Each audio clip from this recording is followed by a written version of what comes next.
Hi, my name is Erin Tauberer, and I am a student in the Religion and Everyday Life class, and I am going to be talking to you today about the Baha'i Faith.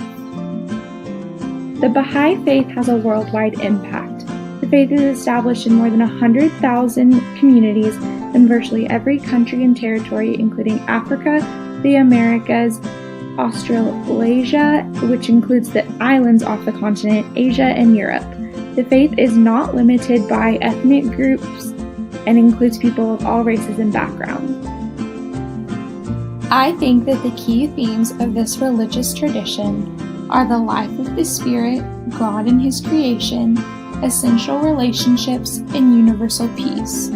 This is evidenced in the Baha'i faith because of the extreme focus on all of their other laws and traditions placed around these themes.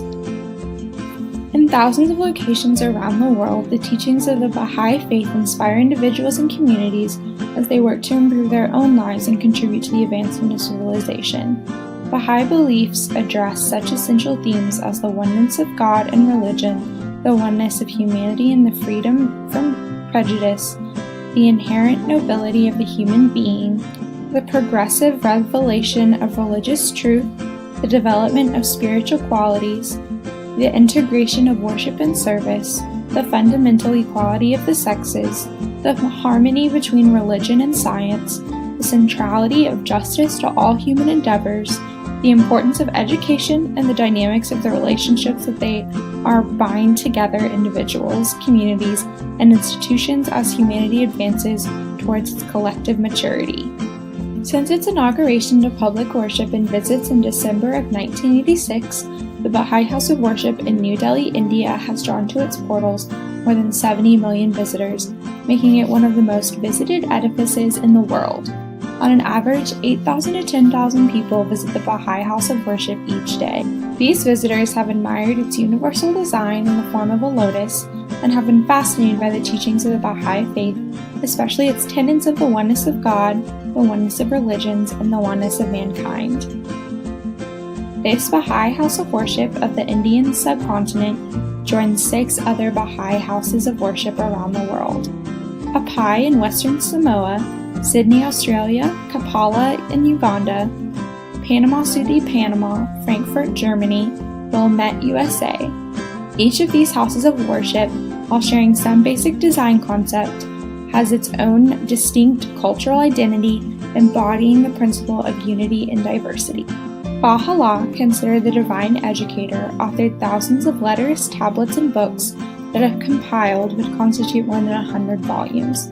These include Days of Remembrance, Epistle to the Son of the Wolf, Gems of Divine Mysteries, Gleaning from the Writing, The Hidden Word, The Most Holy Book, The Book of Certitude, Prayers and Meditations, The 7 Valleys and the 4 Valleys, The Summons of the Lord of Hosts, and the Tabernacle of Unity, and finally, the Tablets. Baha'is are forbidden to take any of the mind-altering and habit-forming drugs such as opium, heroin, and marijuana. Alcohol is also a mind-altering and habit-forming drug and is forbidden.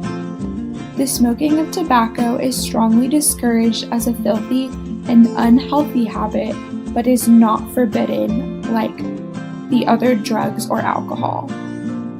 At the hour of dawn on May 29, 1892, in the 75th year of his life, Baha'u'llah passed away, his spirit at long last released from a life filled with tribulations.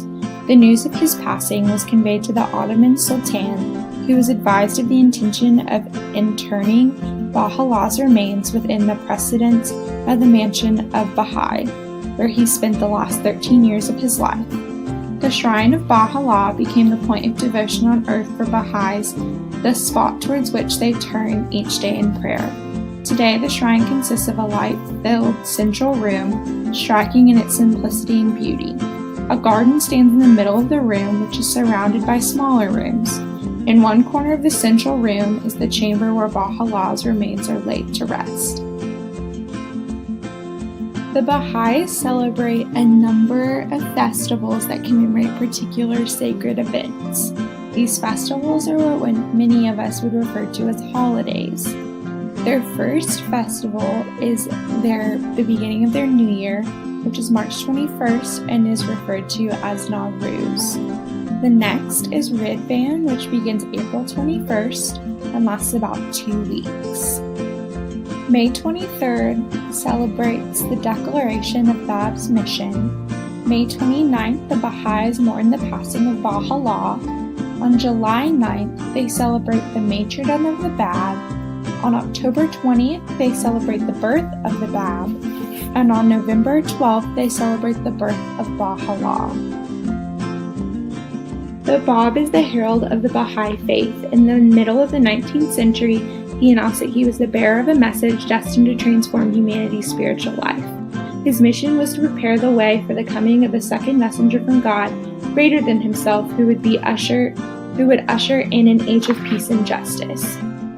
Baha'u'llah, which means the glory of God, is the promised one foretold by the Bab and all of the divine messengers of the past. Baha'u'llah delivered a new revelation from God to humanity. Thousands of verses, letters, and books flowed from his pen.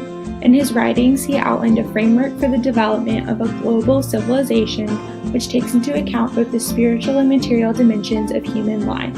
For this, he endured 40 years of imprisonment, torture, and exile.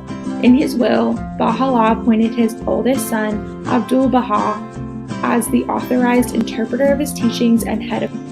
Throughout the East and West, Abdul-Baha became known as an ambassador of peace, an exemplary human being, and the leading exponent of a new faith. Appointed guardian of the Baha'i faith by Abdul-Baha, his eldest grandson, Shaghi Effendi, spent 36 years systematically nurturing the development, deepening the understanding, and strengthening the unity of the Baha'i community as it increasingly grew to reflect the diversity of the entire human race. All Baha'is should fast during the month preceding the new year. Fasting for Baha'is means that no food and drink should be taken between sunrise and sunset. The following are excused from the fast: anyone who is ill or traveling more than an hour's journey, women who are pregnant or nursing, children under the age of 15, and people over 70. The majority of the holy places of the Baha'i world are at the Baha'i World Center in Hafi Akka area in Iran and Iraq. These places are linked to the lives of the central figures of the religion. The shrines of the Bab, Baha'u'llah, and Abdul-Baha are all in Hafi Akka area. Those Baha'is who can afford to do so without difficulty are encouraged to perform a pilgrimage to these places. A simple 9-pointed star is generally used by Baha'is as a symbol of their faith. The number 9 has significance in the Baha'i revelation. 9 years after the announcement of the Bab in Shiraz, Baha'u'llah received the intimation of his mission in the dungeon in Tahir. 9 as the highest single-digit number symbolizes completeness. Since the Baha'i faith claims to be the fulfillment of the expectations of all prior religions, this symbol, as used for the example in 9-sided Baha'i temples, reflects the sense of fulfillment and completeness. The purpose of the symbol that appears on Baha'i ringstones and other Baha'i identity jewelry is a visual reminder of God's purpose for man, and for Baha'is in particular. Baha'i identified jewelry often as a conversation starter about the faith and may be considered a teaching and proclamation aid. What it means. The 3 levels of design represent the world of God, the Creator, the world of His manifestation, and the world of man. The vertical line joins the 3 horizontal bars together in the same way that the divine messengers of God form the link between the world of God and the world of man. The twin 5-pointed stars on either side of the design represent the Bab and Baha'u'llah, the twin messengers of the God for this age. Baha'is should not involve themselves in party and factional politics, nor even express a preference for a particular party. All such political activity causes division. It runs counter to the Baha'i aim of uniting society together. Baha'is' attitudes towards the outside world is that they aim to connect and include everyone in the outside community and inside their faith circle. They aim to unify the entire world as best they can. Here you will find my bibliography of the sources I used for the presentation. Here are the image citations of the images that I used in the presentation. Thank you so much for watching my presentation. I look forward to seeing your comments. If you guys have any questions, please feel free to leave them below or email me. Thank you guys so much.